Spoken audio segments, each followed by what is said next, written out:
It is about that time for another episode of all the sweaters I have ever knit. So, if you want to know lots of different patterns and sweaters that I have made and all the particulars about them, then this is the episode for you.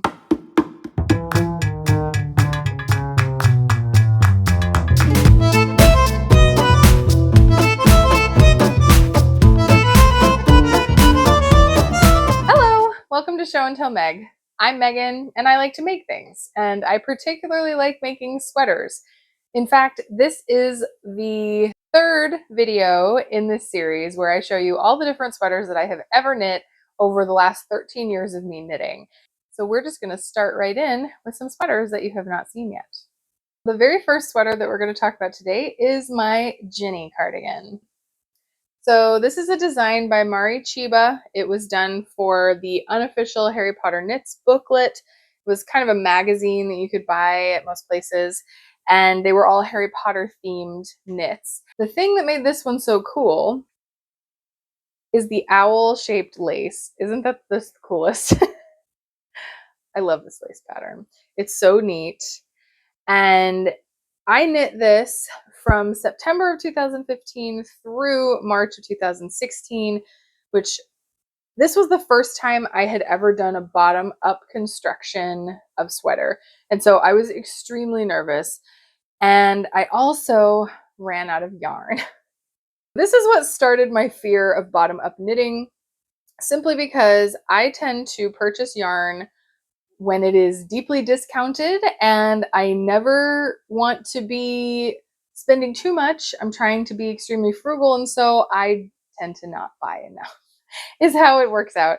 And this was the very first time that kind of bit me in the butt. I had bought this yarn from Craftsy, my favorite place to buy yarn back in the day, in 2012 in their clearance stuff. So it was already discounted because it was on Craftsy. Like, they would buy discontinued colorways and things like that and sell them at a discount, but it was extra discounted on top of that. Like, they had clearanced it. So I got it for a very good price, which I can't remember what it was, but it's definitely very cheap if I bought it. But this is Wisdom Yarns Limerick, which is a DK weight, 100% merino, and it has this cool variegation to this emerald green color. And I just really loved the colorway of this yarn. It was super fancy for me at the time. I was a very new knitter when I bought this, but I had no idea what to do with it. So several years passed with this yarn sitting in my stash before I started knitting this sweater. I put the two and two together. It really does work beautifully for this pattern. It has really nice stitch definition. The only problem was I didn't have enough yarn. I had bought 6 skeins of this yarn, and this is one that it has you knit from the bottom up until you get to the top, like you finish the entire body bottom up, and then you go back and do the sleeves. And so, no joke, I was like right here, mid sleeve on one of the sleeves, and I couldn't finish it. So I took to Ravelry and I looked all through Ravelry on this yarn, and I found someone who was selling 2 balls of the exact same yarn, the exact same dye lot, and they had bought it from Craftsy as well. So they probably got some of the balls that I didn't buy, frankly. And so I paid, I think, triple for those 2 skeins compared to what I paid for the whole rest of the sweater, but I was willing to do it just so that I could finish it because I really, really loved how the sweater was turning out. And so I haven't shown you the front because the back is where it's at. You have the owl lace on the back, and then the front is just a plain stockinette style with a really wide button band. Very simple. And since it was that style and it was such a wide button band, I found the coolest ribbon. I had gone to the sewing studio in Maitland, Florida, which is my favorite sewing store, and they have sales that are pretty epic a couple times a year. But this time I did not go to the sale. I went specifically because I needed buttons for this sweater. I didn't have anything that was appropriate that was even remotely the right size, and all of the fabric stores near me had closed. So I just decided to make a trip an hour away from me and get good buttons. So these are probably garment industry closeout buttons. Like, they buy a lot from garment factories that they aren't going to use it, like surplus, I guess that's what I mean. And they had this ribbon. This was an Amy Butler jacquard ribbon, and it was just too perfect. It's got the right colors in there. It was the right width for the button band that I was making, and so I had to buy it, and that was in the clearance as well. So this is quite the clearance sweater. It is regularly worn throughout the winter. It is definitely too warm to wear any other time but winter though. This is a DK weight, 100% merino wool, and it has a lot of loft to it. I don't know if you can really see that. It does pill. It needs a shave. Like, you think you can see that in the light. This side's real bad. The armpits get a lot of friction, but it shaves off just fine, and then it looks nice and new again. And yeah, this was a very satisfying project for a relatively newer knitter. I had only been making sweaters for a few years, and so I was super nervous the entire time I made it, but it turned out really great. I definitely recommend this pattern. It doesn't really hold your hand, but it has everything there that you need, and it comes out with a really cute sweater. The second sweater that I have here today is another that was from the same year. So this is the Blaster cardigan from Andy Satterland, and my camera is really not enjoying looking at this color, so I will show you a picture of it here. This was her new design of the fall of 2016, and so she had a knit along to go along with it. And I decided to be fancy, and I went on eBay and purchased this yarn for this project. This is Filatura de Crosa Zara yarn, which is 100% superwash merino DK weight. And I'll be completely honest with you, I didn't know that it was superwash when I was buying it. And I didn't think anything of that. I just thought that that was the right size, and I really liked this colorway, and that I could get it for a really good price. And I had used this yarn before, and it was really soft. So I decided to do a bigger project. I had made a hat before. But this is the orange colorway. All their colors have numbers. I can't remember what the number is, but I know that it said orange. And I knit this in a month. I knit this in size large, which is normal for me in Andy's patterns. It was before I really started playing around with the fit on her patterns. I had gained a little weight, and so instead of doing a medium, I did a large, and I did make it longer. A lot of her sweaters are very cropped, and on me, I have a long torso, so I just need a little extra length, even if it is cropped.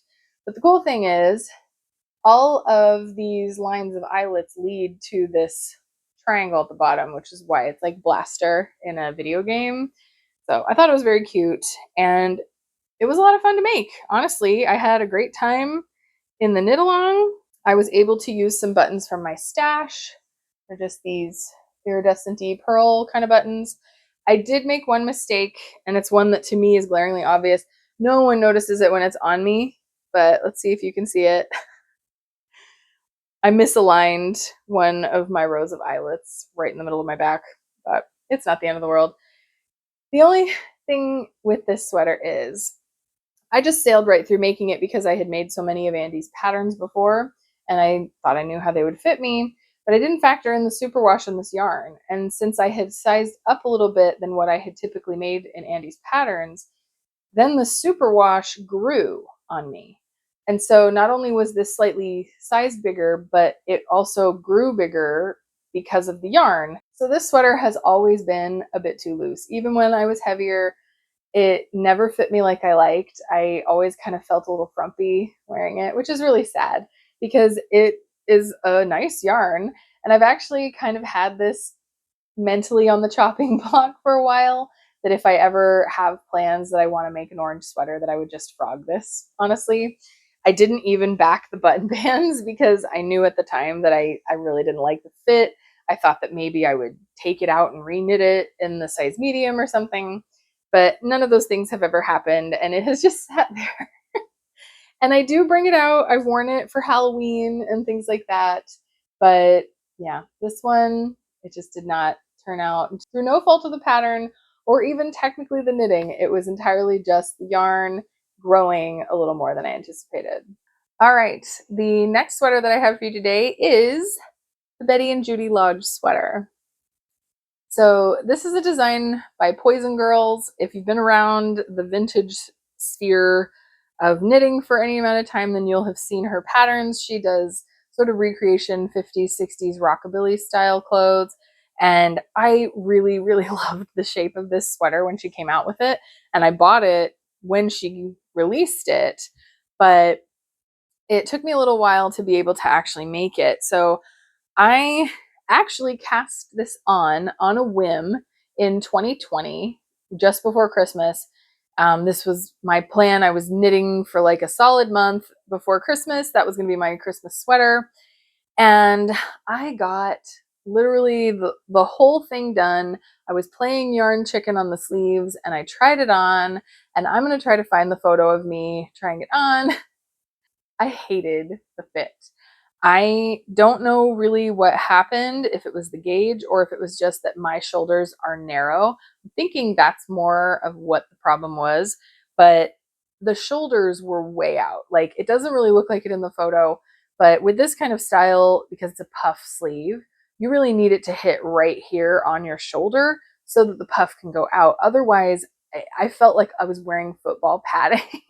It felt like my shoulders were just enormously huge and very unflattering in my opinion. So as upset about it as I was, because I was completely done. And the thing is, I had known it was that wide from the beginning because you cast on up here and then go down. So I think I just was justifying it away, thinking like, oh, I'll tuck in the sleeve and I'll make sure that I come inward a little bit to knit the sleeve section. I don't know. It didn't work out. And so I frogged that entire thing and I was so mad because I wouldn't have had time to finish it. It was toward the end of December that I discovered that it wasn't going to fit. So I had no Christmas sweater that year. And it actually sat for I think a year before I frogged it. And I did frog it. I guess I should mention about the yarn. So the reason this was a whim was because someone gave me an entire box full of Vanna's Choice acrylic yarn in scarlet, white, and black. He had inherited it from his mother and he knew that I crocheted and knitted and thought that I would use it. And it had been sitting in my stash for a little while. And I'm like, hey, it's just a Christmas sweater. It doesn't matter that the whole thing is acrylic. I'm only going to wear it a couple of times a year. So I cast it on in this very unsophisticated yarn, and it actually has worked out fine. It is the right gauge and everything, but it's acrylic. It doesn't breathe very well. But again, it's just for Christmas, just for fun. So I eventually did frog it, and 2 years later, in 2022, November, I decided, you know what, I'm going to finally make it again. So that is this one. And I managed to finish it in a month. I made it kind of as long and as long of sleeved as I could with the yarn that I had. I was running out of the scarlet colorway. So this is just a smidge shorter than I would really like for myself. And the sleeves, they're not bad, but I had been aiming for right here, like the pattern has, and it just didn't work out that way, which is a little bit of a bummer. But I really love the colorwork section. I did size down on the yoke and everything the second time that I knit it, and it worked out just fine. The green was some leftover loops and threads. So this is another like acrylic that I had laying around that was the right color. And I like the little holly bobbles.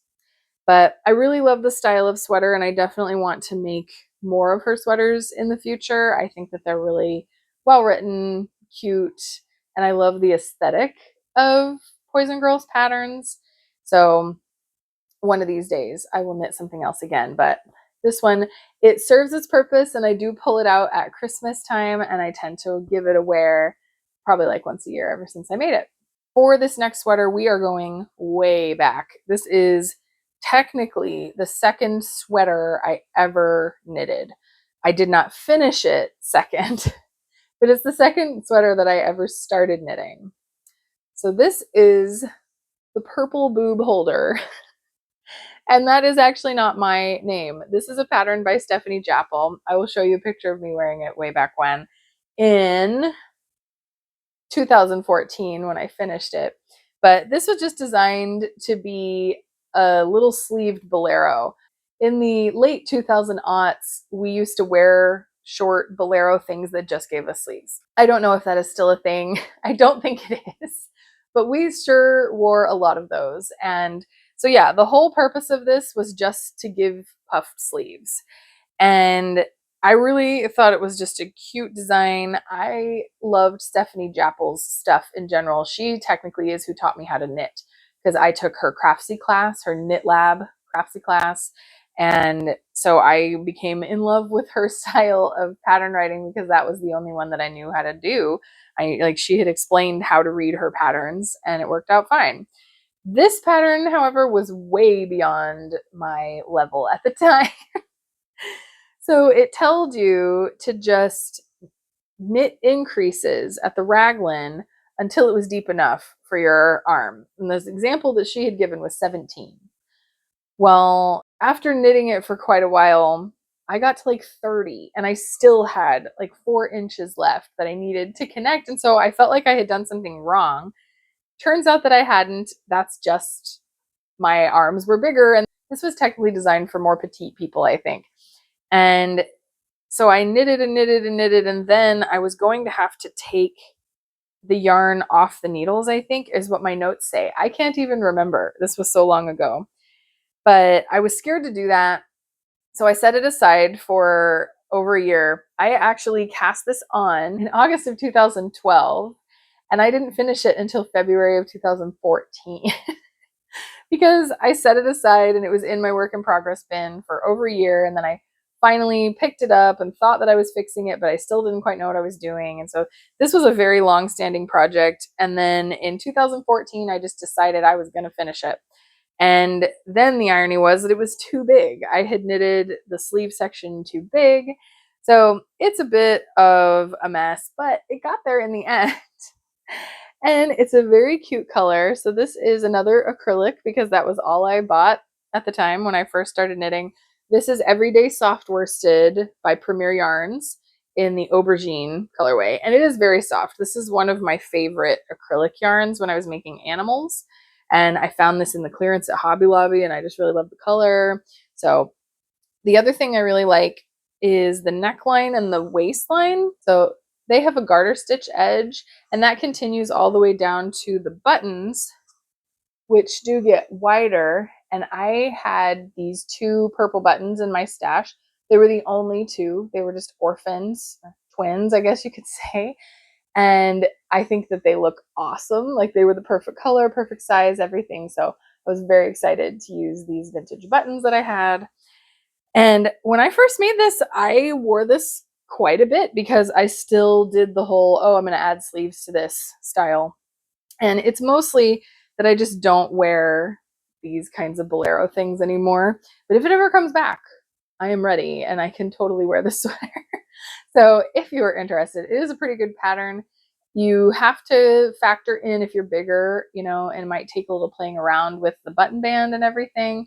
But I got there in the end and I was a pretty new knitter when I made this. So I can say that it's a pretty good pattern should you decide you need a boob holder in your life.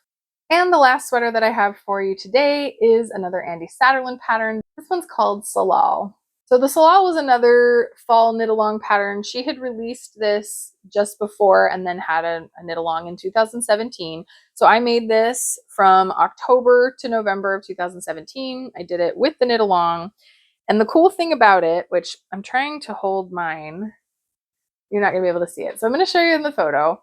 The cool thing about it is it has this lace that comes to a V in the front. And I just thought that was really neat. She actually released this with a group of people that they were trying out doing a magazine, if I remember correctly. And I bought just this pattern, but you could buy it in a collection with other things, I believe. But I had purchased the yarn just before the knit along. I think that I had this one in mind when I bought it. I just can't quite remember, but this is Cloudborn Fibers Wool Worsted Twist in the Emerald Heather colorway. And I got this from Craftsy back in the day. I had bought it, I think in August, and then I cast this on in October. So this was a fresh purchase at the time. And it's a really nice olivey green color.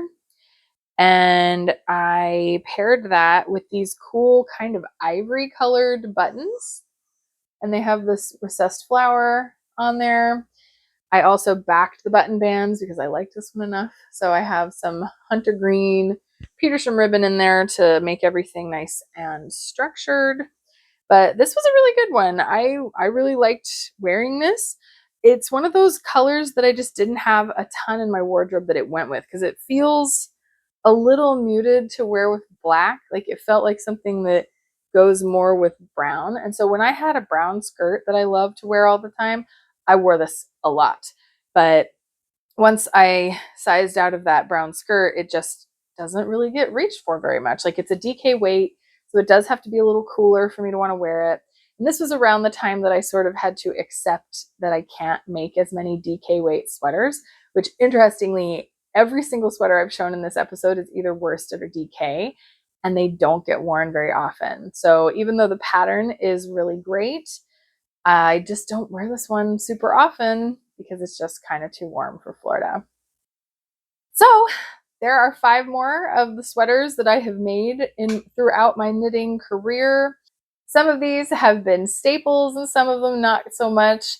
I really do enjoy looking back at these though and remembering the lessons that I learned with each one, because all of these mistakes or things that cropped up that were not planned have all informed my later decisions when I knit. So even though they weren't all 100% winners, they absolutely played a great role in me knitting sweaters. So if you enjoyed this, please do give me a thumbs up. Subscribe if you want to stick around. I will have more episodes of this coming up in the future. I'm actually really enjoying looking through all of my sweaters and revisiting them and remembering what it was that was going on at the time when I was making them. So I hope that this was interesting to you, and until next time, I hope that all of your sweaters turn out fantastic.